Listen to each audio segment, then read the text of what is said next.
Tiana with Tiana Tells. It's so nice to meet you fellas today. Let's just get right into it. So we know the bros loaned John, was it some money? I think $200,000 to be exact. Yeah, 215 to be exact. And he has yet to pay it back. Well, since you guys have got on a show, has any of your bros or friends in real life came for you for money? Has that been a problem in real life? Yeah, my brother called me yesterday. Tell me, John, while we're on you, we know your character Barry, meeting a woman, would that help him level up, so to say? And would his mom be a problem this season with him trying to start a relationship? She seems to be a handful.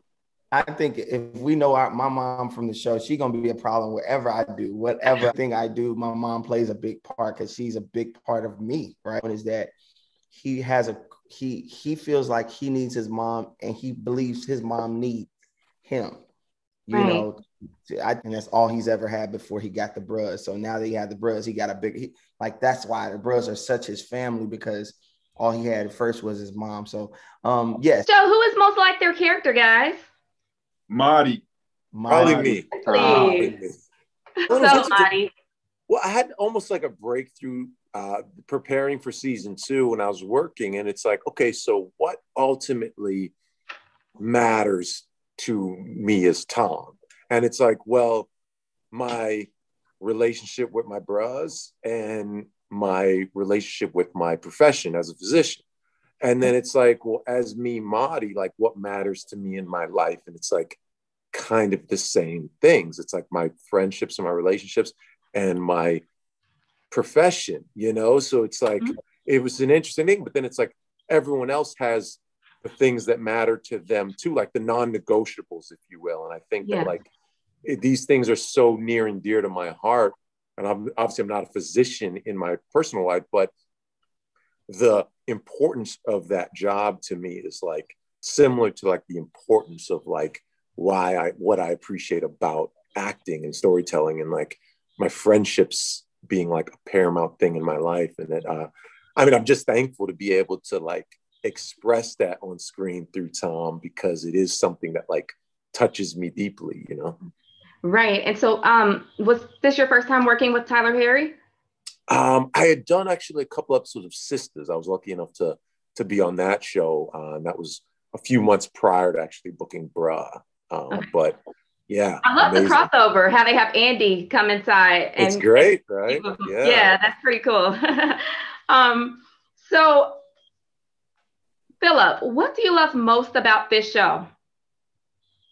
It's the connection that I have with Monti, Mahdi, and Barry, like in real life. And I mean, Alyssa, but that, I mean, for people who know me, that goes without saying, Alyssa is my best friend.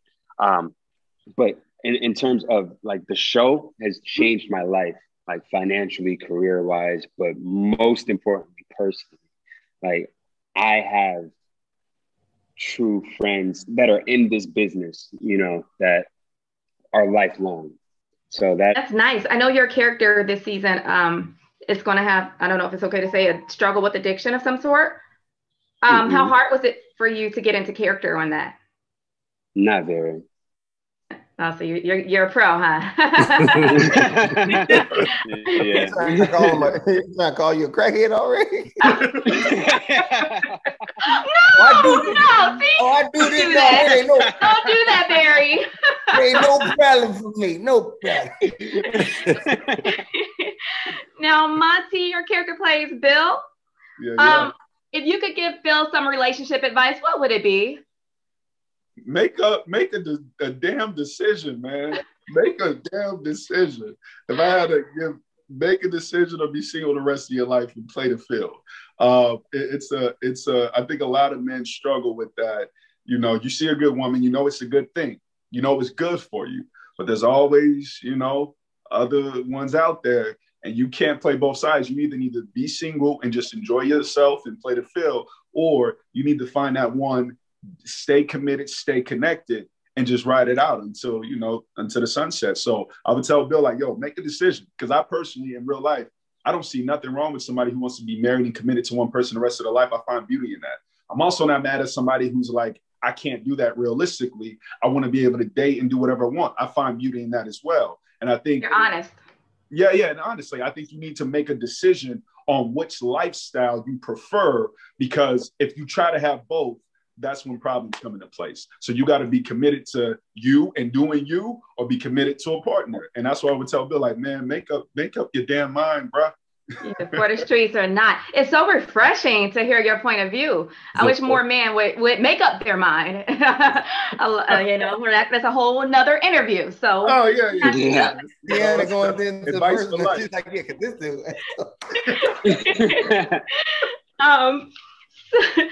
So who's the jokester on set? Who's the funny guy on comedian. set in between takes? The professional comedian. I would say the professional comedian. No, everybody's funny. Like, I am not the guy that's always cracking jokes. They all are funny. They all have jokes. Monty's hilarious. Phillip hilarious. Mahdi is really funny. Really? Yes. Mahdi is a character. Like, you would be like so blown away at how funny he is. He really is hilarious, actually. So everybody's cracking jokes. Candice, Alyssa's too. She's always on. Alyssa's funny. Film like that all the time. I truly. Yeah, you guys were still quarantining, right?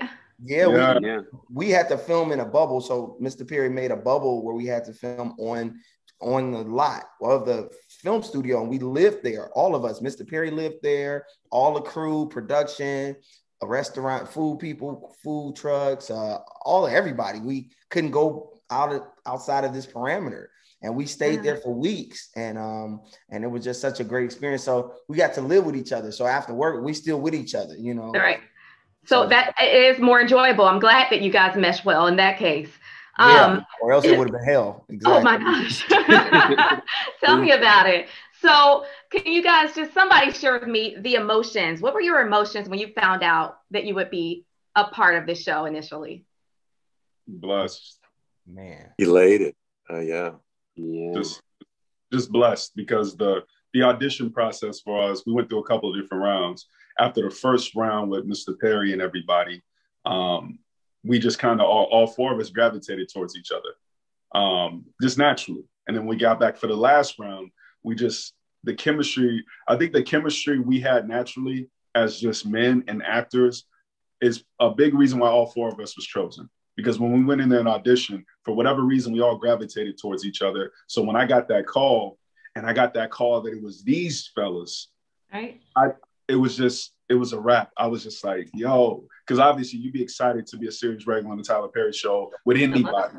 But the fact that it was these cats, like specifically, it was like, it was a blessing and just an honor.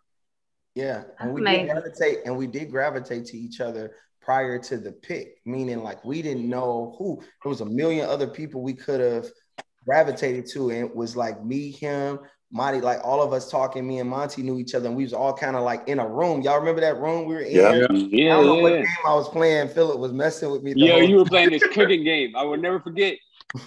Bro, what game? Forget you were playing this cook.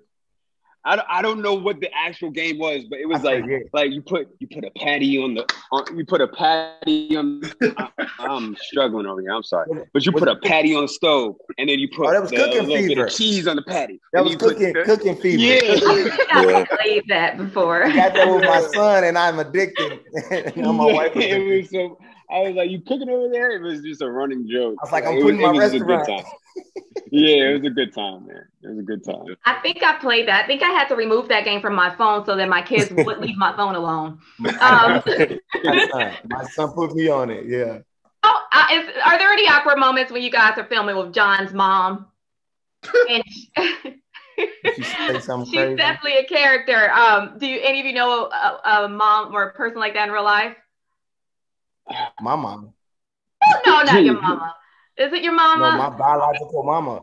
It's not. My mom is she doesn't talk as nasty as she is, but my mom is very honest and very forthcoming about whatever. So, growing up, it's like, I can't be explicit like I want to be, but she's like, are you putting that in it? Huh? What you doing with that thing? Huh? Are you putting that in it up? Yeah. Like, She won't or curse, now, but she's like that. she's like that. Or my mom, I remember prior to the buying a place where I say I would come home, travel from LA to see my son. My son lives in Chicago, so I would come monthly and I would stay with my mom. I'm in the bathroom showering. My mom comes in the bathroom and uses the bathroom while I'm in the shower. This is like a year ago. This is okay. And I was like, who is in there? She's like, it's me. And I hear her using the bathroom. I'm like, what are you doing? She's like, boy, I done saying that little thing all the time. You ain't got nothing I ain't saying. And so I'm in there defending myself, like, first of all, it ain't little, and they ain't even the conversation I want to have with you.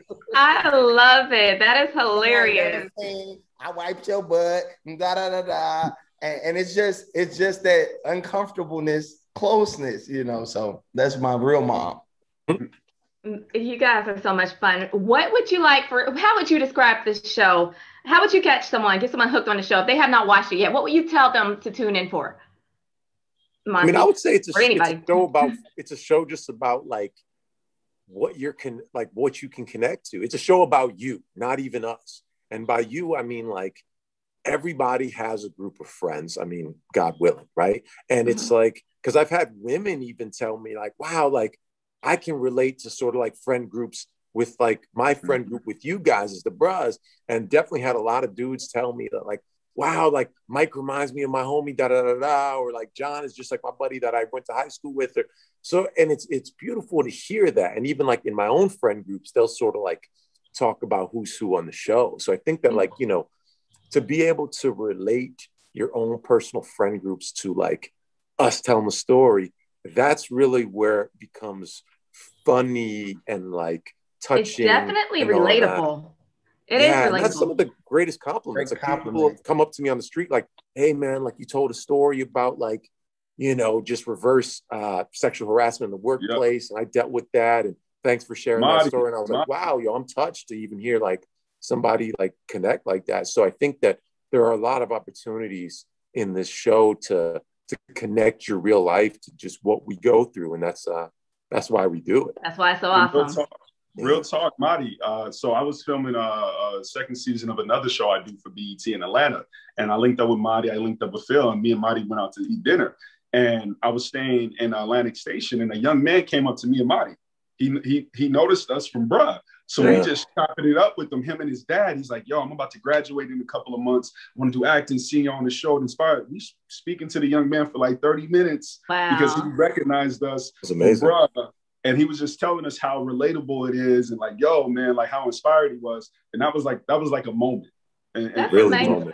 I bet that was a good moment. To me, it's like a male version of Sisters. And I love that. I love that. Amen. Yeah. So if you could give if you could make up your own ending for this season, how would you like to see it end for your character? Or characters? What I would like to see. Tell me what you would like. That's hard to say without giving away the ending. Damn. I bet. I would like to see him find himself. Mm-hmm. Yeah. So are you guys all staying in Atlanta right now, or do you live somewhere else? LA. Most of these guys are LA. I live in Atlanta. Yeah, I live in Atlanta. I mean, I live in LA. I'm in Atlanta. But I live in Atlanta. All right. So did you enjoy your stay in Georgia when you were filming? Did you ever get to go once you were allowed out of the bubble? That's one of my favorite places. The bubble? Yeah, I love it. I love Atlanta. Atlanta, Georgia is one of my favorite places. But the bubble was cool too. I feel like the bubble allowed us all to like hone in. I feel like there was this weird thing of not being able to shake Mike. So it kind of like, I feel like I was more isolated from like the guys. Wait, say again? You were easier to stay in character, you said? Oh, yeah, it was harder to shake Mike at the end of the day. Like, because I don't think I'm Mike, you know, but like, you know. Well, guys, I do appreciate each and every one of you giving me your time today. It was so awesome speaking with you. And once again, my name is Tiana from Tiana Tells. And congratulations, and I wish this season much success. Thank you so much. Thank you, Tiana. You're very welcome. Bye. Bye. Bye.